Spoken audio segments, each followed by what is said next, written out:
Good morning friends, my name is Krishna and you're welcome to my channel Krishna English Skill. Friend, today I'm going to upload a new video. This will be very useful for you. Friends, first of all, I'm sorry because I got a little late to upload my video. So I have just uploaded a new video. So friends, keep watching and focus your mind.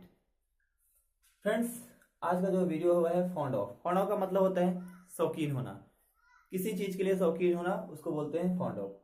Friends, जो fond of है, of के बाद हम अगर verb आएगा तो उसको gerund में यानी आईएनजी फॉर्म में रखेंगे और यदि नाउन आएगा तो उसको एज इट इज रहने देंगे। तो चलिए देखते हैं पहला एग्जांपल। पहला हमारा वह फिल्म देखने का शौकीन है, तो ये हमारा प्रेजेंट में है क्योंकि यहाँ पे है तो हो जाएगा वह है, ही इज।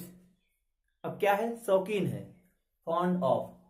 और अब किस चीज का शौकीन है? फिल्म देखने का।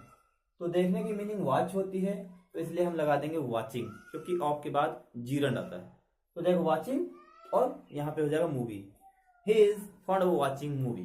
तो फ्रेंड्स, दूसरा देखते हैं। मैं अंग्रेजी बोलने का शौकीन हूँ, I am fond of speaking English.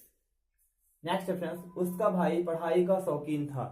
It means that उसका भाई पढ़ाई करने का शौकीन था। यहाँ पे हो जाएगा, सॉरी फ्रेंड्स, यहाँ पे हो जाएगा